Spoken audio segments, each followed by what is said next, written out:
Madden Fimo has set a Notre Dame official visit date. Yeah, this is a big target for the Fighting Irish, Darren. Number 73 overall player, number 7 linebacker in the country, according to the On3 industry ranking. Notre Dame landed a heck of a linebacker from Southern California in the last cycle in Kingston Amuasa. Well, they're looking to make it back-to-back years here with J. Sarah Catholic's Madden Fimo, 6'3", 225-pounder, could play inside linebacker, could play really anywhere in the front seven except for an interior defensive lineman. He can get after the passer, with his hand in the dirt. And I think he could play an inside backer spot as well. So he is someone who does not really talk much to the media. I had heard weeks ago that he was going to be visiting Notre Dame for the weekend of June 7th, but some of these times, I don't want to disrupt what is going on with one of these kids, if that makes sense, Darren. If he doesn't really want it out there, then I don't want to put it out there, but it can be kind of a tricky thing. But with Fimo, I knew all right, if we're going to report his official visit date, we're going to talk to him. So On3's Chad Simmons has done a really good job with communicating with Fimo, and we're finally able to confirm that. So Fimo told On3 he's visiting Washington May 31st, that first weekend of June for an official. Then he goes to Notre Dame the 7th, Ohio State June 14th, and Texas June 21st. So USC, I don't know if he's taking an official there, but it's the local school he's been to a few times. So it's those schools he's taken his official visits to, and USC that look to be the teams to beat. So Notre Dame, Ohio State, USC have been on top for a while. Then Washington and Texas have emerged here in the past few weeks. Personally, I think it's Notre Dame that he's going to end up picking. I think Notre Dame's got the lead going into his official visits. Irish sources were actually hoping that they would be able to land him, before the month of June and make a push. So I don't know if that's going to happen, but his last visit to Notre Dame was April 13th, and that was a tremendous trip and his first time back in June of 2023. So been to campus a couple times. Both trips went really well.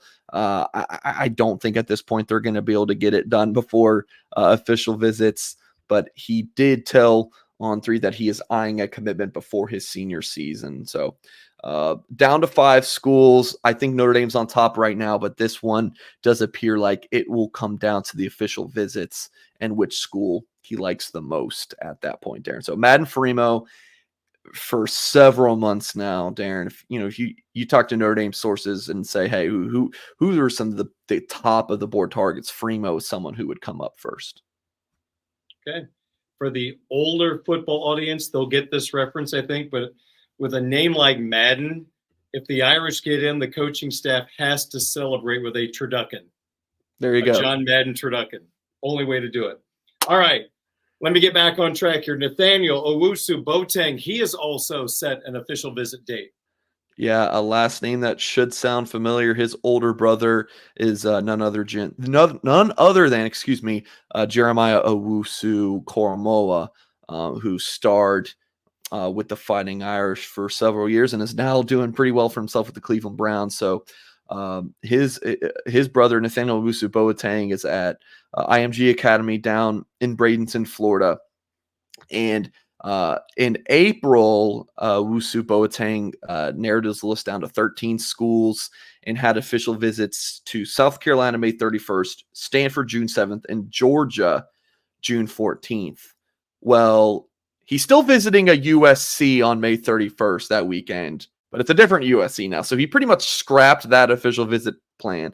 And he told On3 over the weekend that he is doing Southern California the first weekend of June, Notre Dame instead of Stanford June 7th, and then for the weekend of June 14th, he's going to Michigan instead of Georgia.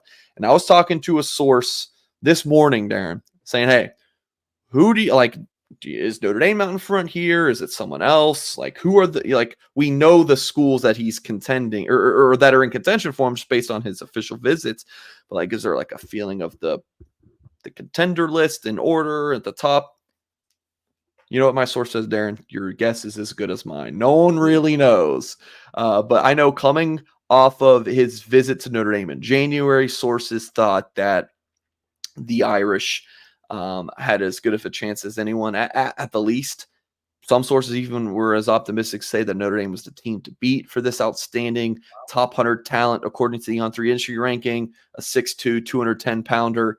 But going into his official visits, I think the feeling is just that Notre Dame's got a puncher's chance here. You got Fimo on the board, who we just talked about. You got Nathaniel Owusu-Boateng, and then one of Boateng's teammates at IMG Academy is Gavin Nix, another impressive 4-star linebacker. I think between those three, Notre Dame's going to get one of them. If they get two, you jump for joy. If you get three, I don't know. But I doubt that parlay is going to happen. But I think that Notre Dame's in a pretty good spot with Fimo, Woo, as they call him. Talking about Nathaniel Owusu-Boateng, I think they got a puncher's chance. And then Gavin Nix, I don't have as good of a feeling about, to be honest. But I think you're still pretty fired up if you're a Notre Dame fan looking at linebacker recruiting with the guys they have committed in Ko'okia. And you had Dom Hulak is from Chicagoland. He was committed at linebacker. We're now told that he is a Viper prospect. So we were talking about this before we started recording, Darren. Like, some of these linebackers, they come in as linebackers, then they move to defensive end. Like, what the heck do we even call these guys anymore? But, Kia could end up playing linebacker, just like his older brother, Kahanu Kia, came in as a linebacker. He's probably more of a Viper at this point. But anyways, Notre Dame's got Ko'okia committed, and then Anthony Saka, a huge recruit for the Irish, who's from New Jersey, playing his ball in Philadelphia at one of the top schools in the country. So, yeah, linebacker recruiting in a pretty solid spot for the Fighting Irish. And if they can get Woo or Fimo, you're over the moon ecstatic. Mike, am I off base by Probably saying that either under Marcus Freeman or recently, Notre Dame has been much more active and successful going to IMG Academy? Have they landed anyone there? I don't think so. It just seemed like I've heard the name pop up more than in recent. They're definitely going after it pretty harder. You're putting, I don't know if they've landed anyone from IMG recently. Just curious. They're kind of banging their heads on the wall there, hoping for some success. And the last player they signed from there, I mean, they had a commit there in 2021, an offensive lineman, but he decommitted. Was it like, they had an offensive lineman there a few years. Okay. I mean, Tony Jones, did he play at IMG? I can't remember, but I'm sorry. I think it was Jones. Yes. Yeah, or was it maybe Hainsey went there? Some of this is before my time. I started covering Notre Dame, but they're definitely more active. But they haven't been landing guys there in recent years. So I think that's going to come to a close. I think they're going to start landing some of these guys at IMG soon. Progress. Yeah. All right. Tell us all the good things happening right now at blueandgold.com. So in this interview, Darren, we talked about some guys who are officially visiting Notre Dame this summer. Well, this week I'm going to have news about a couple more that I don't think has been reported yet. So if you want all the scoop first and you don't want to just wait until these interviews with myself and Darren Pritchett, you got to go to blueandgold.com. I think we provide a ton of information here, but if you're a junkie, following the Fighting Irish, you want even more, you're going to have to go to blueandgold.com. So we do have our current offer for folks, which is $1 for 2 months using the promo code UND1. So, if you just go to blueandgold.com and you're not signed in, you'll get an offer for $1 for a month. Well, this is even better, $1 for 2 months. You got to use that promo code UND1.